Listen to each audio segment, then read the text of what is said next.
Bueno, esto es un tema que no ha saltado aquí a la palestra y, sin embargo, y esto es curioso, está ya en los medios de comunicación de Bruselas circulando desde hace aproximadamente 2 meses. De modo que la prensa especializada en los asuntos europeos tiene mucho que decir sobre un conflicto de intereses del que les vamos a hablar hoy aquí y que afecta a la ministra Calviño, que puede ser la próxima en verse en un brete después de lo que ya hemos visto, primero con el ministro de Cultura, después con la ministra de Sanidad. Pero, como vamos a analizar aquí hoy, hay una serie de cuestiones por las cuales Nadia Calviño está de actualidad.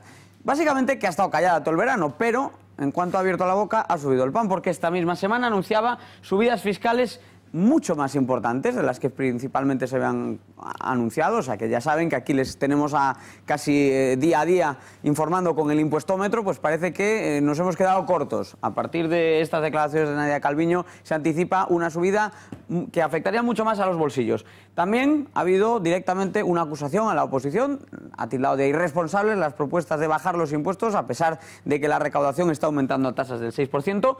Ha insistido en que hay que aumentar el déficit en 5.000 millones. Yo creo que esto es significativo porque cuando se produjo el nombramiento de Nadia Calviño se insistió en que era garantía de estabilidad presupuestaria.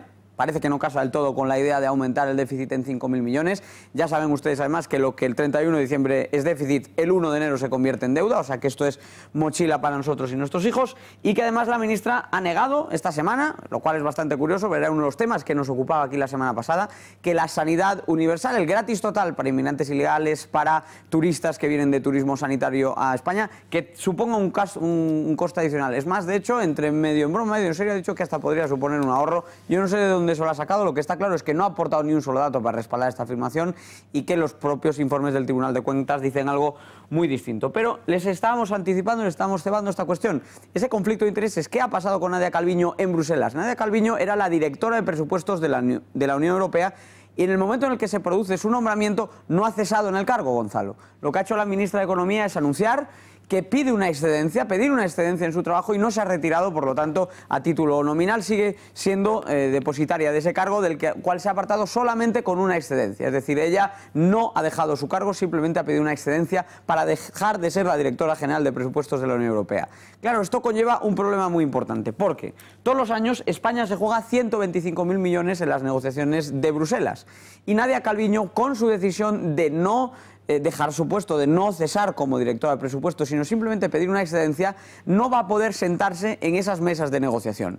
Y me lo llevo al principio de la legislatura. Ustedes recordarán, por ejemplo, aludía Gonzalo a ello, que se dijo que este gobierno venía, entre otras cosas, a dar ejemplo. También se dijo que esta ministra Nadia Calviño venía a negociar con Bruselas. Se vendió eso como la gran baza con la que contaba la titular de la Carta de Economía. Pues bien, la titular de la Carta de Economía no puede negociar en nombre de España con partidas valoradas en 125.000 millones, es decir, todas las que tocan su área de gobierno o las áreas de responsabilidad que ha tenido la Comisión. ¿Por qué? Porque ha insistido en mantener su cargo y simplemente anunciar una excedencia en vez de cesar, como sería lo lógico y como se suele esperar de los cargos en cualquier otro escenario. Precisamente por eso, como digo, aunque este escándalo no está en la prensa española, al menos de momento, y lo estamos trayendo aquí a debate, sí que está en la prensa europea y todos los medios, Watch Europe, EU Watch, Político, todos los medios prestigiosos de Bruselas están cubriendo este asunto desde hace tiempo. Y además, como bien comentaba Gonzalo, hay aquí un asunto por lo menos cuestionable, ¿no? Esta semana, como decíamos, se estaba anunciando esta subida de impuestos. Se estaba insistiendo en la idea de que las rentas altas paguen mucho más, en que el resto de ciudadanos también paguen más por el diésel y por otros conceptos. Bueno, ¿cuál era la fiscalidad de Nadia Calviño? A muchos nos gustaría poder desglosar cuáles eran sus cuentas, sus declaraciones de bienes, sus declaraciones de rentas. Pero ¿sabes qué pasa, Gonzalo? Que Nadia Calviño no ha presentado su declaración de bienes, que Nadia Calviño no ha presentado su declaración de ingresos, que Nadia Calviño, al igual que solo 3 ministros de este gobierno, no ha sido en absoluto transparente y no ha presentado ni una declaración de bienes ni una declaración de renta. Por lo tanto, no sabemos exactamente cuál era la fiscalidad de Nadia Calviño como directora de presupuestos de la Unión Europea. Pero claro, sí sabemos cuáles son las condiciones en las que están fiscalmente regulados estas posiciones.